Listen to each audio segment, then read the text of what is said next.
Hey, assalamu alaikum everybody, it's Jenny, that's me, the Hijabi from TNT. Welcome back to my channel. This morning we're going to be having some more kitchen fun. We're going to be doing some fried bake. I have some saltfish and tomatoes in the refrigerator from yesterday, and this morning I thought, why not, let's put together some fried bake. And you guys have been asking me to do a video on it, so we're going to be doing this video on some delightful fried bake.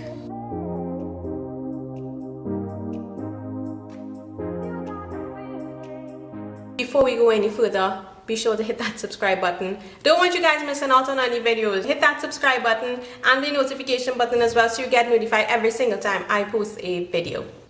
Alright, so to start things off, now this is a very simple recipe to follow. The only thing that might be challenging if you are now making fried bake for the first time would be the method and the kneading part of it. But it's some simple ingredients, starting off by adding our flour, then our baking powder.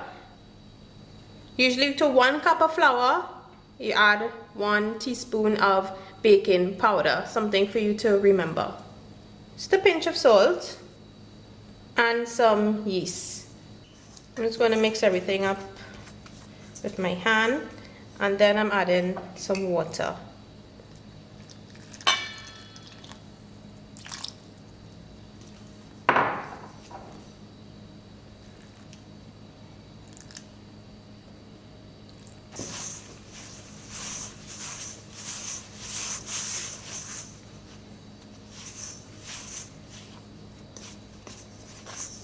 This is a very small amount of bake that I'm going to get here.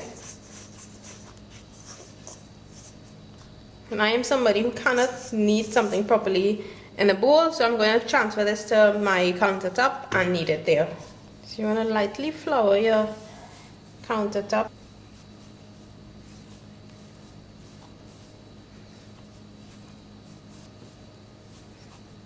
There's a technique with the wrist that it's like you grab it with your fingers like this, and then you just press down with your wrist area.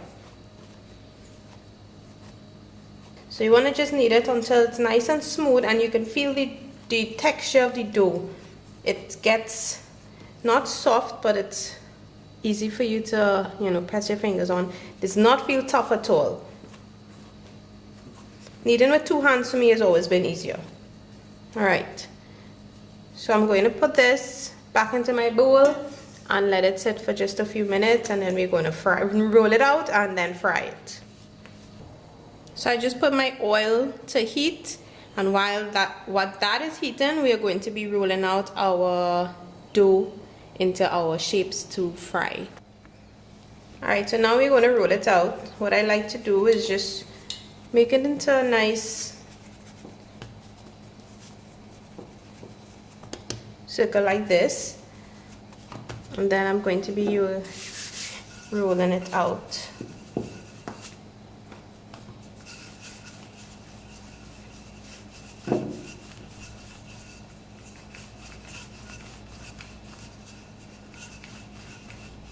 You don't want to roll it out too thin.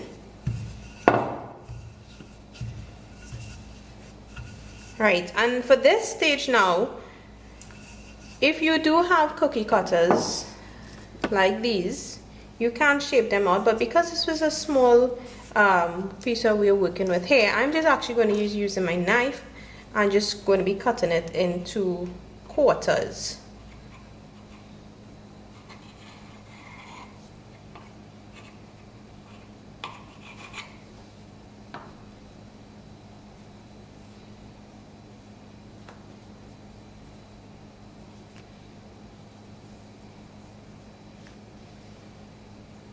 So this is a nice thickness, about 2-3 millimeters.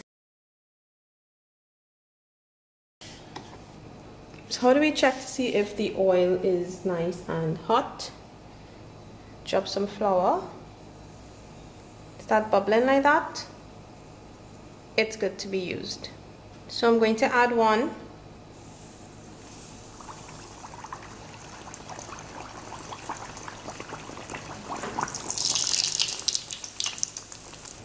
See how it's swelling up nicely?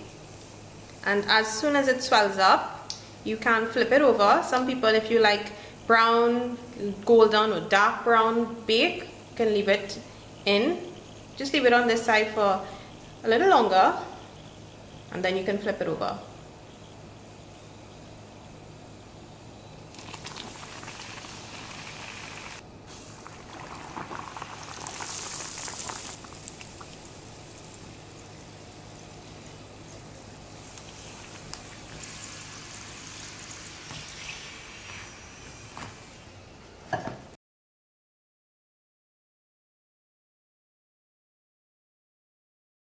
Ta-da! We've got some yummy, delicious fried bake. Feels good, looks, has a nice brown color.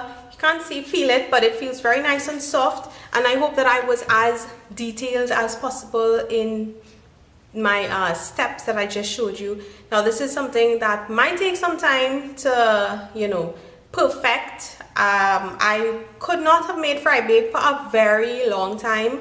Believe it or not, yeah, it was something that for some reason I never got right. And with practice, and something that I try to encourage you all to do all the time, is just have fun in the kitchen, do it over and over again, make mistakes. That's fine, that's all in the learning process in terms of cooking, and I'm still learning a lot. So always remember that there's always something new to learn every day in the kitchen, with your method, with ingredients, recipes, every single thing. So have fun with this, and just some things to remember when you're doing anything like this fried bake. 1 cup of flour generally goes with a teaspoon of baking powder. Now I like to add yeast to my fried bake recipe because I like the softness it gives, and also it gives it a nice actual rise to it. I know many people don't put the yeast in it, but you can experiment and see which one you prefer. When you're rolling it out, make sure you don't roll it out too thin, and when you're kneading it, be sure that you knead it properly. Trying to explain it how I go about kneading it. Grab the end with these fingers, use your wrist and something like that. But practice, you'll get the hang of it, don't worry about it. So thank you so much for watching as always, and if you did like this video, please give it a big thumbs up. Don't forget to share it with all your friends and your family, and also hit that subscribe button. And if you have any questions on this, feel free to let me know. If you have any suggestions on how I could make my recipe better, of course I'm always open to that as well. Leave me a comment or send me a message, and do look out for more videos to come.